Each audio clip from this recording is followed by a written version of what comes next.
Piye kabare? Kulo asmonipun Lui. Dan hari ini kita akan membahas sesuatu yang cukup penting. Jadi tadi pagi saya membuka Facebook dan saya melihat sebuah posting yang cukup menarik, di mana ada seorang pesuta yang cukup nekat mengendarai kendaraan di jalan umum. Dan mungkin saya nggak perlu tunjuk itu siapa. Mungkin beberapa dari kalian sudah ada yang tahu. Menurut saya begini. Saya sendiri seorang petrolhead atau orang yang suka dengan mobil. Bahkan saya sendiri itu merasa sesuatu yang concerning. Saya cukup khawatir melihat itu. Jadi saya ini juga pesuta dan juga sebagai petrolhead. Saya merasa really concerned dengan hal itu karena menurut saya itu hal yang sangat tidak patut untuk ditiru, dicontoh, dan itu sangat berbahaya. Dan saya akan beberkan alasannya. Jadi, kalau dari kamu, terutama furry yang mungkin belum tahu bagaimana rasanya memakai kepala vesut, kamu nggak akan merasakan bahaya ini. Jadi, ketika kamu memakai kepala vesut seperti ini basically kamu memakai kacamata kuda. Like, no joke. Visibilitas di dalam kepala ini sangat terbatas. Literally. Ini saya nggak bohong. Dan kamu tanya aja ke pesuta lain, pasti setuju. Ini, saya aja, ini mata kelihatan gede, oke? Tapi di sisi sini, kiri, kanan, belakang, apalagi, absolutely no vision. Jadi saya melihat itu cuma seperti segini. Nih, ini berapa nih? 90 derajat? 90 degrees? Lah, padahal manusia normal itu seharusnya 180 plus sedikit. Alias bisa ke kiri sini dan bisa ke kanan sini juga. Nah, ini 90 derajat ini. Nah, ini yang bikin kita pesuta itu butuh yang namanya handler. Jadi handler itu tugasnya membantu pesuta untuk seperti jalan. Pertama kalau misalnya jalannya kecil, ramai, atau tiba-tiba ada undaan gitu. Nah, itu tugas handler karena itu salah satu keterbatasan dari pesuta, yaitu visibilitas atau visibility. Nah, sewaktu kita mengendarai kendaraan, dan kalau kalian yang sudah bisa menyetir, pasti sudah tahu bahwa mengendarai kendaraan itu harus juga memikirkan visibilitas yang baik, terutama ke depan, ke kiri, dan ke kanan, dan juga kadang ke belakang. Nah, coba bayangkan kalau Anda pakai kepala vesut terus nyetir. Well, yeah, that's basically death wish, you know? Itu yang saya rasakan. Kalau kamu jujur-jujuran, saya juga pernah nyetir pakai kepala vesut, tapi ada tapinya. Pertama, saya pastikan itu di tempat yang sepi. Itu waktu itu saya awal tahun ini, saya review video E3, review mobil R3 kita yang lama sebelum dijual awal tahun ini.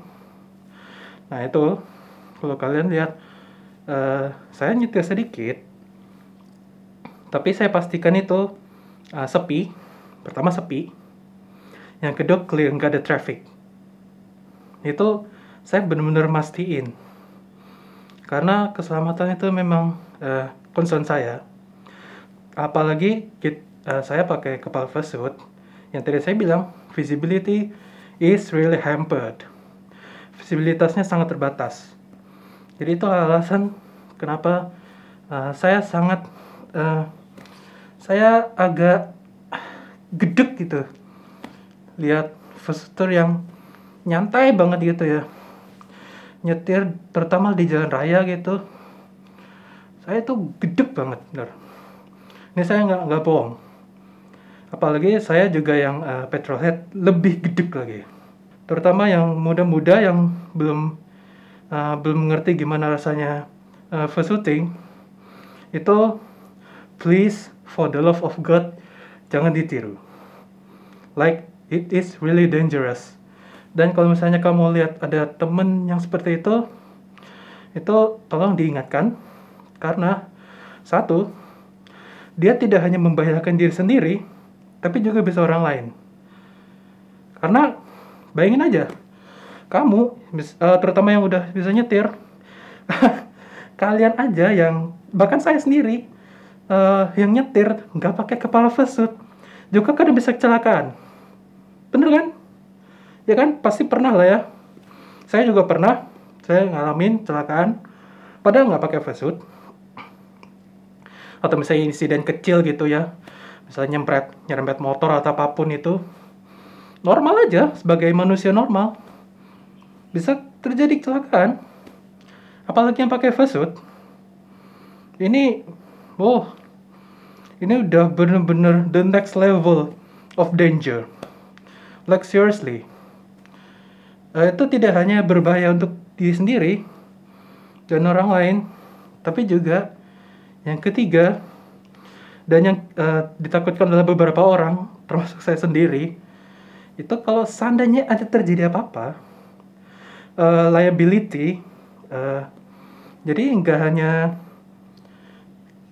dia yang sendiri yang kena, nggak cuma keluarga yang kena, dan mungkin harus berurusan dengan polisi kalau misalnya apes banget, dan juga itu ada kemungkinan bisa kena ke komunitas kita, komunitas furry Indonesia atau furry secara umum, atau bahkan furry yang suka otomotif. Itu menurut saya bakal kena, dan itu bakal cukup menyakitkan. Makanya saya benar-benar minta tolong, terutama yang masih melakukan itu, tolong stop, oke? Karena saya yang sesama vesuter dan sesama petrolhead itu, saya sayang sama kalian, oke? Ya apa? Yang dua-duanya suka vesuting dan dua-duanya suka nyetir, enjoy gitu ya. Tapi tolong itu dipisahkan, oke? Jadi oke lah, vesuting is fun, I agree, and driving is fun, I agree. Tapi jangan dikombinasi. Tolong jangan dikombinasi. That is dangerous and plain stupid. I repeat, that is plain stupid. Itu nanti bisa jadi tanggung jawabnya bisa jadi besar kalau ada apa-apa. Nah, itu yang saya nggak mau kalian tuh kejadian gitu. I really beg you, if you still do that, please stop right now. Dan harusnya kalian beruntung kalau saya tinggal di sini, law enforcement kita Vamones agak lemah. Jadi kalau ada apa-apa paling hopefully not too bad, but I don't know, karena ini belum kejadian, jadi saya juga nggak bisa bayangin. Dan tapi kalau misalnya ini misalnya ada kejadian nih, kecelakaan seperti itu di luar negeri, apalagi di negara maju kayak Eropa, wah, itu mungkin drivernya bakal nggak selamat. Pilihannya ada 3, atau at least ada 2. Satu, SIM-nya dicabut untuk selamanya, atau nggak cuma dicabut tapi dipenjara. Nah, itu di sana tuh. Itu saya cukup yakin bakal seperti itu. Dan bahkan saya dengar rumor Indonesia bakal melakukan itu juga. Jadi nanti SIM-nya itu memakai point system, jadi di mana setiap melanggar kejadian perkara di lalu lintas di jalan raya nanti dikurangi poinnya, jadi makin kurang. Kalau misalnya di poin tertentu atau bahkan poinnya habis, itu bisa kena gak cuma sanksi, itu juga bisa penjara juga. Dan itu dulu saya pernah ke Singapura, jadi cara kreasi mereka itu seperti itu. Dan saya lihat sepertinya di Eropa atau Amerika juga lebih sama seperti itu. Jadi itu yang bikin pengendara tuh jera gitu, apa melakukan traffic violence gitu. Jadi kalian di sini, tolong kalian bersyukur tinggal di Indonesia yang law enforcement-nya lemah. Jadi walaupun gitu, sebelum terlambat, just please stop that sebelum nanti ada kejadian yang nggak mengenakan terjadi, dan itu nanti dampaknya bakal besar, nggak cuma ke kalian sendiri, nggak cuma ke keluarga korban, nggak cuma ke keluarga kamu juga, tapi juga ke komunitas as a whole, paling nggak di Indonesia. Dan mungkin kalau misalnya itu sampai viral keluar, itu udah bener-bener sangat-sangat memalukan. Jadi mungkin selama ini yang saya kalau jujur, oke lah kelihatannya tenang-tenang gitu ya, tapi dalam hati kayak gimana ya, kayak nggak gimana gitu loh ya, nggak serak gitu loh lama-lama liatnya. Karena jujur itu bener-bener hal yang bodoh, bener. Kalau mau jujur, itu bukan hal yang bijak sama sekali untuk dilakukan. Oke lah, saya dengar, ngerti kenapa kamu melakukan itu. Jadi itu karena coping mechanism, something like that, atau misalnya ingin sedikit lari gitu ya dari kenyataan. Oke. Tapi gini, menurut saya coping mechanism itu oke, saya juga sering lakukan. Dan juga saya pribadi juga suka nyetir untuk coping mechanism. Tapi please, shooting dan menyetir itu dua hal fun yang harus dipisah. Karena shooting itu bahkan tanpa menyetir sekalipun itu bisa berbahaya. Makanya kita butuh handler, harusnya yang ideal kalau di luar sana. Karena kita visibilitasnya terbatas.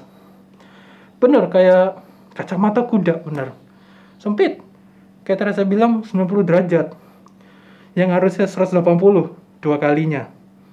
Itu yang bikin bahaya sebenarnya. Dan menurut saya banyak kok hal kegiatan lain yang bisa disambi shooting itu fun juga gitu. Ya misalnya jalan ke gunung atau main-main di theme park gitu.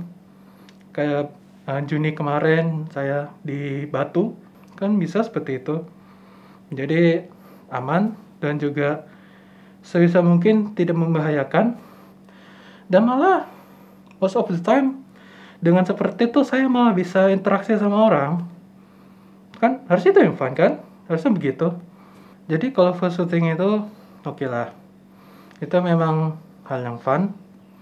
Tapi kalau misalnya mau nyambi, itu juga dilakukan dengan hati-hati. Hati-hati nyambinya itu dengan apa? Karena shooting itu harusnya pure fun.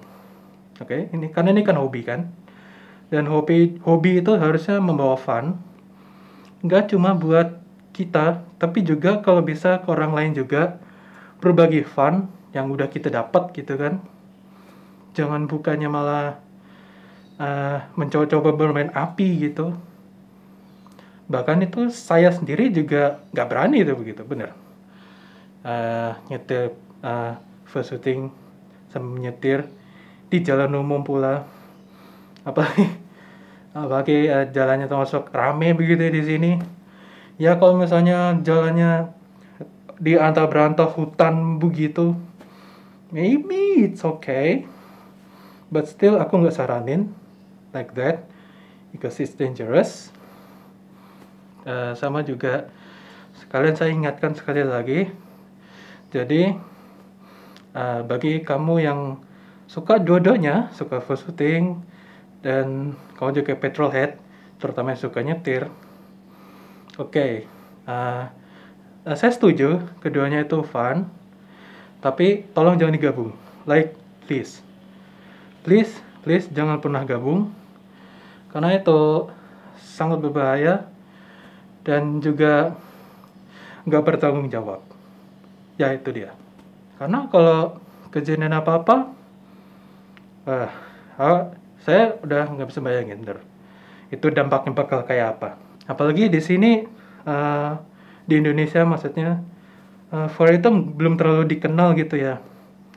Dan maksud saya gini, mumpung furry itu belum terlalu dikenal, kalau bisa jangan bikin stigma yang negatif. Jadi sih gitu aja sih.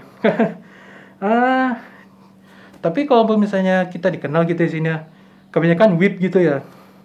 Tapi whip juga kayak agak nggak berdasar gitu sih.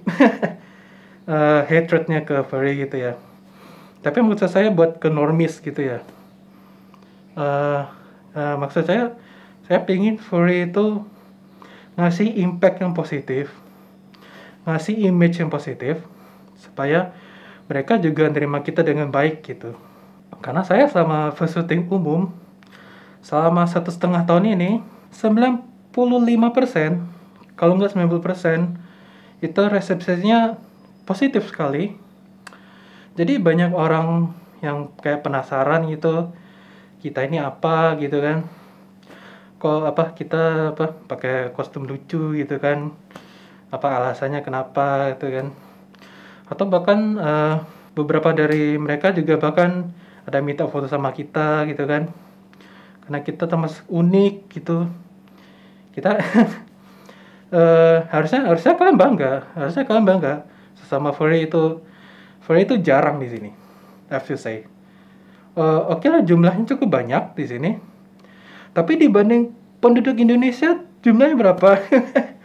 Kan berarti jarang toh, kan gitu. Jadi harusnya kalian bangga lah sebagai furry di Indonesia. Dan juga jangan lupa kalian juga sebagai perwakilan, jadi kalian juga harus jaga nama baik juga, karena itu dampaknya cukup besar sih ke komunitas. Oke, jadi terima kasih telah menonton video ini. Mudah-mudahan apa yang sudah saya sampaikan tadi bisa bermanfaat dan juga bisa menyadarkan kalian mengapa first shooting itu harus disambi dengan hal yang lebih positif dan aman. Karena ini hobi, sekali lagi ini hobi. Jadi kita harus bawa fun semua. Nggak cuma fun, tapi harus safe. Jadi orang lain tuh juga bisa ngerasain hal positif gitu. Ya, saya kira gitu aja sih. Oke, terima kasih sudah menonton dan sampai jumpa.